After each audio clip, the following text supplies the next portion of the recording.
ఓం శాంతి. ఈరోజు Murali date 27 August 2026. బాబా చెప్తున్నారు, మధురమైన పిల్లల్లారా, ఇప్పుడు ఈ అనంతమైన పురాతన ప్రపంచం వినాశనం అవ్వనున్నది. కొత్త ప్రపంచం స్థాపన అవుతూ ఉంది.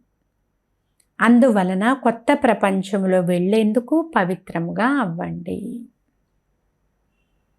ఈరోజు మురళిలోని ప్రశ్న, మనుష్యుల బుద్ధికి తోచని పరమాత్మను గురించిన ఏ అద్భుతమైన విషయం పిల్లలైన మీకు తెలుసు?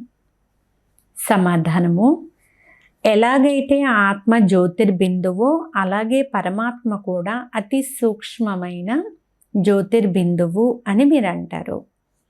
ఈ అద్భుతమైన విషయాలు మనుషుల యొక్క బుద్ధికైతే తోచవు. కొంతమంది పిల్లలు కూడా ఈ విషయంలో తికమక పడతారు. బాబా అంటారు, పిల్లలు తికమక పడకండి. ఒకవేళ చిన్న రూపంలో గుర్తుండకపోతే పెద్ద రూపంలోనే స్మృతి చేయండి. స్మృతి అయితే తప్పకుండా చెయ్యాలి. పాట, రాత్రి ప్రయాణికుడా అలసిపోకు. ఓం శాంతి. ఆత్మిక పిల్లలకు ఆత్మిక తండ్రి కూర్చుని అర్థం చేయిస్తున్నారు కనుక పిల్లలు ఆత్మాభిమానులుగా అయ్యి కూర్చోవాలి. ఈ విధంగా మరెక్కడ కూడా అర్థం చేయించబడదు. ఆత్మాభిమానులుగా అయ్యి కూర్చోమని ఏ సాధువులు కానీ సన్యాసులు కానీ చెప్పరు. ఇలా తండ్రి మాత్రమే చెప్తారు. ఎందుకంటే ఇంకెవ్వరికి ఇలా చెప్పడం రాదు కూడా. ఈ యుక్తిని ఎవరూ తెలపలేరు. మనం ఆత్మలము అని పిల్లలైన మీరు అర్థం చేసుకున్నారు. ఆత్మయే ఒక శరీరాన్ని వదిలి మరొక శరీరాన్ని తీసుకుంటుంది. ఒకసారి బారిస్టర్గా, ఒకసారి డాక్టర్గా అవుతుంది. ఆత్మయే ఇప్పుడు పతితంగా అయిపోయింది, మళ్ళీ పావనముగా అవుతుంది. జ్ఞానధారణ ఆత్మలోనే జరుగుతుంది. నిరాకార తండ్రి జ్ఞాన సాగరులు కనుక తప్పకుండా వచ్చి జ్ఞానం వినిపిస్తారు కదా. పతిత పావనులు కనుక తప్పకుండా వచ్చి పావనముగా చేస్తారు. వారు సుప్రీం పరంపిత పరమాత్మ, నేను మీ తండ్రిని, సుప్రీంను, నాలెడ్జ్ఫుల్ను. నాకు నా శరీరం లేదు. ఆత్మయే జ్ఞానమునంతటిని కూడా ధారణ చేస్తుంది. అందువలన మీరు ఆత్మాభిమానులుగా అవ్వాలి, దేహాభిమానంలో ఉండరాదు. వినేవారు వినిపించేవారు ఇరువురు దేహీ అభిమానులుగా ఉండే చోటు ఇది తప్ప ఇంకేదీ లేదు. తండ్రి నిరాకారులు, వారు వచ్చి మీకు రాజయోగాన్ని నేర్పిస్తున్నారు. మిగిలిన మనుష్యులందరూ దేహాభిమానులే. ఈ లక్ష్మీ నారాయణుల కొరకు వారు ఆత్మాభిమానులుగా ఉండేవారని అన్నప్పటికీ దేహాభిమానం ఉంటుంది కదా. ఈ జ్ఞానము పరంపిత పరమాత్మయే వచ్చి ఇస్తారు. ఆత్మయే ధారణ చేయాల్సి ఉంటుంది. ఆత్మకే పతితము నుండి పావనముగా అయ్యే యుక్తిని తెలియచేస్తారు. ఇప్పుడు ఈ ప్రపంచమంతా పతనావస్థలో ఉంది. దీనిని మళ్ళీ ఉన్నతముగా తయారు చేసేందుకే కదా తండ్రి వస్తారు. ఈ విషయాలు పిల్లలైన మీకు తెలుసు. పతనావస్థ అనగా వినాశనం, ఉన్నతమైన స్థితి అనగా నిర్మాణము. స్థాపన మరియు వినాశనం. దేని స్థాపన జరుగుతుంది? కొత్త ప్రపంచము అంటే స్వర్గ స్థాపన, పాత ప్రపంచము అంటే నరక వినాశనము. వినాశనం మరియు నిర్మాణము. కలియుగం పురాతన ప్రపంచము ఇదైతే తప్పకుండా వినాశనమయ్యే తీరాలి. వినాశనానికి గుర్తుగా ఈ మహాభారత యుద్ధాన్ని చూపించారు. మహాభారత వృత్తాంతమును మహాభారత శాస్త్రంలో చూపించారు. తండ్రి బ్రహ్మ ద్వారా స్థాపన చేస్తారు కనుక తప్పకుండా కొత్త ప్రపంచాన్ని స్థాపన చేస్తారు కదా. ఇది అనంతమైన వినాశనము, అనంతమైన స్థాపన. తండ్రియే పిల్లల కొరకు కొత్త ఇంటిని నిర్మిస్తారు. తరువాత పాత దానిని తప్పకుండా సమాప్తం చేయిస్తారు. తండ్రి ఇప్పుడు కొత్త ప్రపంచ స్థాపన చేస్తున్నారు అనేది పిల్లలు తెలుసుకున్నారు. తమో ప్రధానము నుండి మళ్ళీ సతో ప్రధానముగా అయ్యేందుకు మనల్ని తయారు చేస్తూ ఉన్నారు. వినాశనం కొరకు మహాభారత యుద్ధం చాలా ప్రసిద్ధిగాంచింది. ఇది అదే సమయము అని తండ్రి అంటారు. మహాభారత సమయంలో ఉన్న ఆ నక్షత్రాలే ఇప్పుడు మళ్ళీ పరస్పరం కలిశాయి. అలాగే మెట్ల చిత్రంలో కూడా భారతదేశ ఉత్థాన పతనాల యొక్క అద్భుతమైన కథ వ్రాయబడి ఉంది. ఈ వాక్యములో కల్పకల్పము అనే పదం కూడా రావాలి. ప్రారంభము నుండి అంతిమం వరకు మనుషులు 84 జన్మలు తీసుకుంటారు. ఇది కూడా మీ బుద్ధిలో ఉంది. మనుషుల బుద్ధికి పూర్తిగా ఇప్పుడు గోడ్రేజ్ తాళం వేయబడి ఉంది. మనుషులు ఈ విషయాన్ని అర్థం చేసుకోవాలి కదా. మాయ మా బుద్ధికి తాళం వేసేసింది అనేది తెలుసుకోగలగాలి. ఆత్మలు ఇక్కడ పాత్రను అభినయించేందుకే శరీరాలను ధారణ చేస్తాయి. మరి నాటకం గురించి, ఆది మధ్యాంతాల గురించి, రచయిత, దర్శకుడు, ముఖ్య నటులు మొదలైన వాటి గురించి తెలుసుకోవాలి కదా.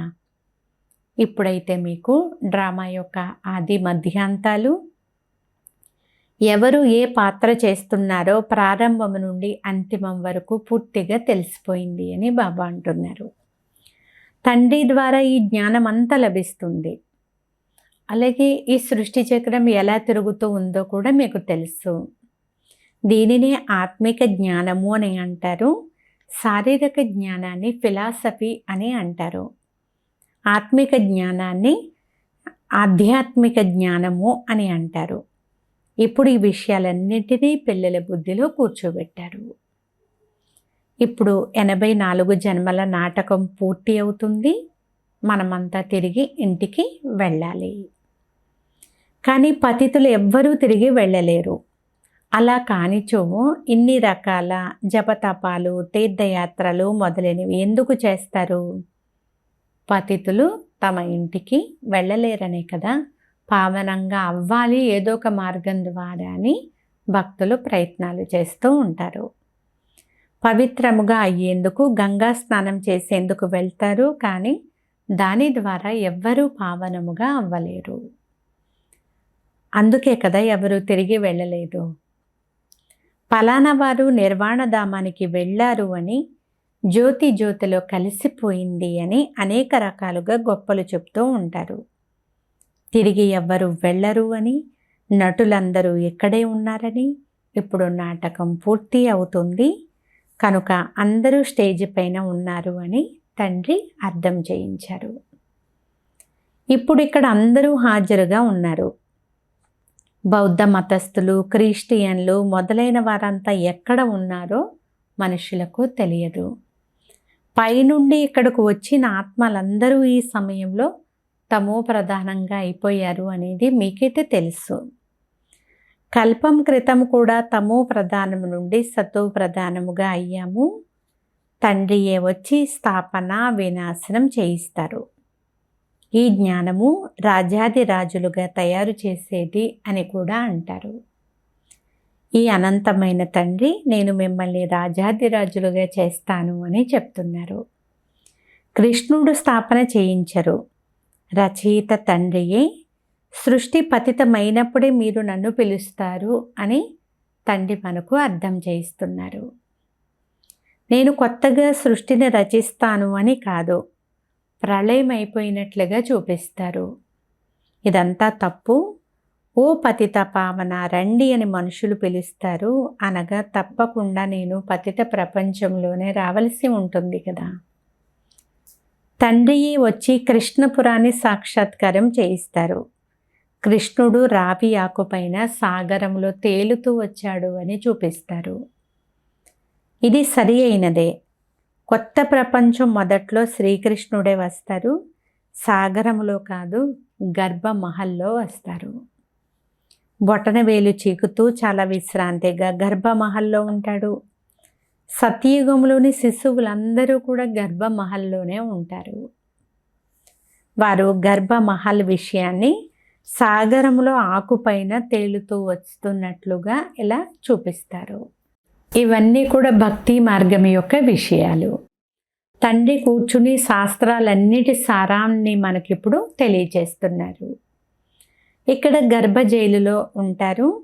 అందుకే త్వరగా మమ్మల్ని మురికి కోపం నుండి బయటకు తీయమని, ఇంకెప్పుడు మేము పాపం చెయ్యము అని అంటారు. కానీ రావణ ప్రపంచంలో పాపము జరగనే జరుగుతుంది. మళ్ళీ పాపం చేయడం ప్రారంభిస్తారు. మీరు అర్ధకల్పం జైలు పక్షులుగా అవుతారు. దొంగలను జైలు పక్షులు అని అంటారు. వారు బయటికి వస్తూ ఉంటారు. మరలా ఏదో ఒక పొరపాటు తప్పులు చేసి మళ్ళీ జైలుకు వెళ్ళిపోతూ ఉంటారు. అందుకే వారిని జైలు పక్షులు అని అంటారు. ఇది రావణ రాజ్యము అని తండ్రి మనకు అర్థం చేయిస్తున్నారు.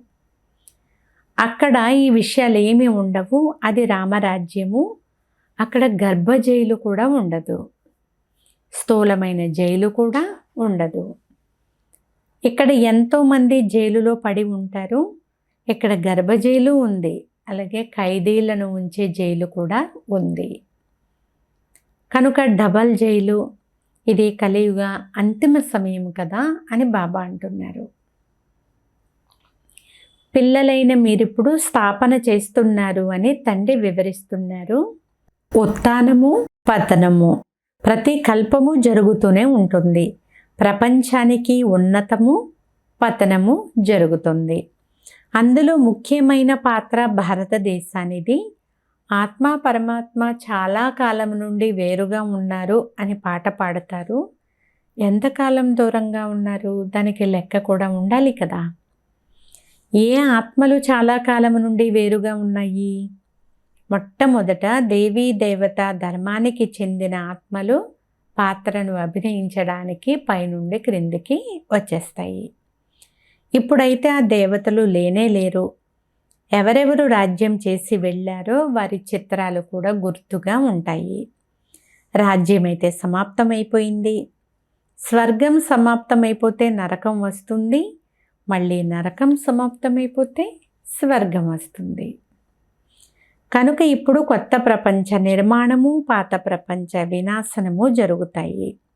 స్థాపన కొరకు పిల్లలు కావాలి కదా. అక్కడ ఉండేది కూడా మీరే. మొట్టమొదట మీరు దైవీ గుణాలు గల దేవతలుగా అవ్వాల్సి ఉంటుంది. మనుషుల నుండి దేవతలుగా అనే గాయనం ఉంది. మలిన బట్టలు అనగా మనుషులే కదా.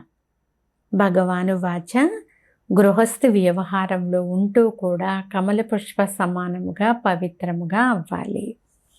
ఈ మృత్యులోకంలో ఇది మీకు అంతిమ జన్మ. ఇందులో పవిత్రముగా అవ్వాలి. అలాగే దీనిని మంచి రీతిగా అందరికీ అర్థం చేయించాలి. ఈ మృత్యులోకపు అంతిమ జన్మలో మనం పవిత్రంగా ఉంటాము. తండ్రి చెప్తున్నారు, ఈ వికారాలపైన విజయం పొందడం ద్వారానే మీరు విశ్వానికి అధిపతులుగా అవుతారు. ఈ పాత ప్రపంచ వినాశనం ఎదురుగా నిలిచి ఉంది అని పిల్లలు విని ఈ విషయం ఇతరులకు కూడా అర్థం చేయిస్తారు. ఇది అదే మహాభారత యుద్ధము. కామం మహాశత్రువు, అందువలన మేము పవిత్రంగా అవుతాము అని మీరు ప్రతిజ్ఞ చేయండి. ఈ పురాతన ప్రపంచ వినాశనం తప్పకుండా జరగాలి. దానికంటే ముందే తప్పకుండా పవిత్రముగా అవ్వాలి.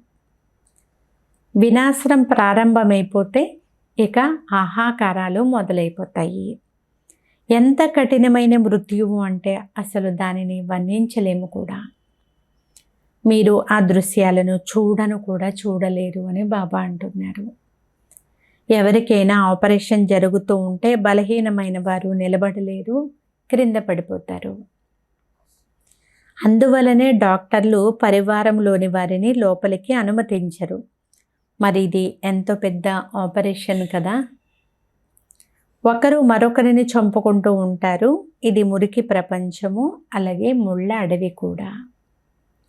సతయుగాన్ని గార్డెన్ ఆఫ్ ఫ్లవర్స్ అని అంటారు. ఇది భగవంతుని యొక్క పుష్పాల తోట అని అంటారు. దేవతలు చైతన్య పుష్పాలు కదా. స్వర్గంలో పూల తోట ఉంటుంది అని మనుషులు భావిస్తారు. ఏదైతే వింటారో అదే చెప్తూ ఉంటారు. గార్డెన్ ఆఫ్ అల్లాహ్ అని కూడా అంటారు. తర్వాత ధ్యానంలో కూడా తోటను చూస్తారు. భగవంతుడు పుష్పాన్ని ఇచ్చారు అని చెప్తూ ఉంటారు. భగవంతుని పూల తోట అని బుద్ధిలోనే ఉంది కదా. భక్తి మార్గంలో సాక్షాత్కారాన్ని పొందేందుకు చాలా భక్తి చేస్తూ ఉంటారు. సాక్షాత్కారం అయినప్పుడు సర్వవ్యాపి కదా అని అంటారు.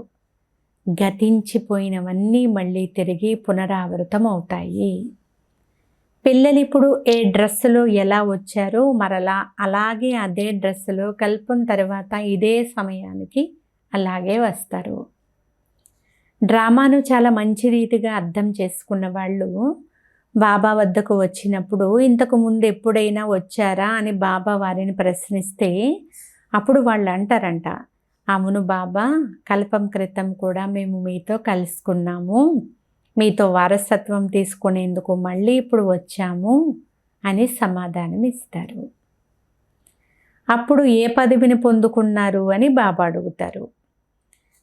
బాబా మమ్మ అంటున్నారు అంటే తప్పకుండా వారి రాజ్యవంశములు వచ్చి ఉంటారు కదా.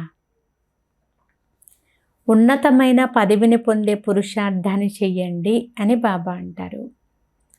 ఈ విషయాలన్నీ మీ బుద్ధిలో ఉన్నాయి. యుద్ధం కూడా జరుగుతుంది. నరకము వినాశనం అవ్వాల్సిందే. మీ వద్ద చాలా ఫస్ట్ క్లాస్ అయిన చిత్రాలు ఉన్నాయి. 2 గోళాల కృష్ణుని చిత్రాన్ని కూడా అచ్చు వేయించండి, అంటే ప్రింట్ చేయించండి. ఈ చిత్రంలో విషయాలు చాలా స్పష్టంగా ఉన్నాయి. స్వర్గ ద్వారం తెరుస్తారు కనుక నరకం వైపు కాళ్ళు ఉన్నాయి, మీ ముఖమైతే స్వర్గం వైపు ఉంది. ఇది పూర్తిగా యాక్యురేట్ విషయము. ఇప్పుడు మనం ఇంటికి వెళ్ళాలి కనుక ఇంటినే స్మృతి చేయాల్సి ఉంటుంది. ఈ పురాతన ప్రపంచాన్ని మర్చిపోవలసి ఉంటుంది. దీనినే అనంతమైన వైరాగ్యము అని అంటారు. పురాతన ప్రపంచాన్ని వదిలి మనం బాబా వద్దకు స్మృతి యాత్ర ద్వారానే వెళ్తాము. ముఖ్యమైనది స్మృతి యాత్ర చేసే విషయమే. స్మృతి అయితే అందరూ చేస్తారు కదా. నన్ను స్మృతి చెయ్యండి అని ఇప్పుడు తండ్రి వచ్చి యథార్థమైన విషయాన్ని అర్థం చేస్తున్నారు. నన్ను స్మృతి చెయ్యండి అని ఇప్పుడు తండ్రి ఎంత బాగా మనకు తెలియచేస్తున్నారు. మరి చెయ్యాలి కదా. ఇది అవ్యభిచారి స్మృతి. అది కూడా అర్థవంతమైనది. శివబాబా బిందువు అని మీరు తెలుసుకున్నారు. అలాగే స్వయాన్ని కూడా నేను ఆత్మను బిందువును అని భావించాలి. తండ్రిని కూడా బిందువుగా భావించాలి. కానీ ఇవన్నీ కొత్త విషయాలు కదా, అందుచేత మర్చిపోతూ ఉంటారు. కొత్తవి అంటే కల్పకల్పం వినేవే, ఇవి పురాతనమైన విషయాలే. మర్చిపోయి మళ్ళీ వింటారు కాబట్టి ఇవి కొత్తగా అనిపిస్తాయి. స్వయాన్ని ఆత్మగా భావించి తండ్రిని మీ ఇంటిని స్మృతి చెయ్యాలి. మంచిది. బిందువు చిన్నదిగా ఉంటుంది కానీ ఇల్లు పెద్దది కదా. బిందువు గుర్తుండకపోతే కనీసం ఇంటినైనా స్మృతి చేయండి. బాబా కూడా అక్కడే ఉంటారు. బ్రహ్మ బాబా, మీరు తండ్రి ఎక్కడ ఉంటారో అక్కడికి వెళ్తాము. బిందువు గుర్తుండకపోయినా ఇల్లు అయితే గుర్తుంటుంది కదా. అది శాంతిధామము, మరొకటి సుఖధామము. ఇదైతే దుఃఖధామము. ఇప్పుడు మీరు నెంబర్ వారీ పురుషార్థం అనుసారంగా చదువుకుంటున్నారు. దీని తర్వాత మళ్ళీ మీరు సుఖధామములోకి వచ్చేస్తారు. తండ్రికి పిల్లలున్నారు అంటే తప్పకుండా స్వర్గరాజ్య భాగ్యం ఉండాలి. కల్పం క్రితం కూడా శివబాబా వచ్చారు, స్వర్గ రాజ్య భాగ్యాన్ని ఇచ్చారు. కానీ పిల్లలు ఈ విషయాన్ని మర్చిపోయారు. ఇప్పుడు మళ్ళీ మీకు ఇచ్చేందుకు వచ్చాను. ఎన్నోసార్లు మీరు రాజ్యభాగ్యాన్ని తీసుకున్నారు, మరలా పోగొట్టుకున్నారు. లెక్కలేనన్నిసార్లు వారసత్వాన్ని తీసుకున్నారు. అయినా ఇటువంటి తండ్రిని ఎందుకు మర్చిపోతారు అని బాబా అడుగుతున్నారు. మాయా తుఫాన్లతో చాలా యుద్ధం జరుగుతుంది. మాయ అటువైపుకు లాగుతుంది, ప్రభువు ఇటువైపు లాగుతారు. ఈ నాటకాన్ని కూడా చూపిస్తూ ఉంటారు కదా. జ్ఞానములో అయితే విఘ్నాలు పడవు. స్మృతి యాత్ర చేసే సమయంలో చాలా విఘ్నాలు పడుతూ ఉంటాయి. ఇందులో చాలా శ్రమ ఉంది. మహారథులుగా అవ్వండి అని తండ్రి అంటారు. ఈ పురాతన ప్రపంచానికి నిప్పు అంటుకోనున్నది. ఈ యజ్ఞంలో ప్రపంచమంతా స్వాహ అవ్వాలి అంటే మీరు మహావీరులుగా అవ్వాలి. పిల్లలైన మీరు అఖండమైన, స్థిరమైన, దృఢమైన రాజ్యాన్ని పొందుకుంటారు. మీ బుద్ధి యోగము తండ్రి జతలో అఖండంగా ఉన్నట్లయితే ఎన్ని తుఫాన్లు వచ్చినా సరే మాయ మిమ్మల్ని ఏమీ చెయ్యలేదు. ఈ స్థితి మీకు చివర్లో వస్తుంది. స్కూల్లో కూడా పై తరగతికి వెళ్ళే ముందు పరీక్షలు చివర్లో జరుగుతాయి కదా, మీ మాల కూడా చివర్లో తయారవుతుంది. ఫలానా వారు వీరిగా అవుతారు, ఫలానా వారు ఇలా అవుతారు అని అనేక రకాలుగా మీకు సాక్షాత్కారాలు కూడా జరుగుతాయి. వీరు దాసీగా అవుతారు, ఇలా అన్ని విషయాలు అర్థం చేయిస్తారు. కానీ అది అంతిమ సమయం అయిపోతుంది కాబట్టి ఆ సమయంలో తెలిసినా ఏమీ చేయలేకపోతారు. మేము ఇలా ఎందుకు చేశాము, శ్రీమతంపై ఎందుకు నడవలేదు అని చాలా పశ్చాత్తాపడతారు. కానీ ఆ సమయంలో ఏమీ చేయలేరు. ఇలా చాలామంది పశ్చాత్తాపం చెందుతూ ఉంటారు. మనుషులు ఇతరులను చంపి తర్వాత పశ్చాత్తాపడతారు. కానీ ఏం లాభము? హత్య చేసేసారు, ఇప్పుడు ఏం చేయగలరు? పోయిన ప్రాణం తిరిగి అయితే రాదు కదా.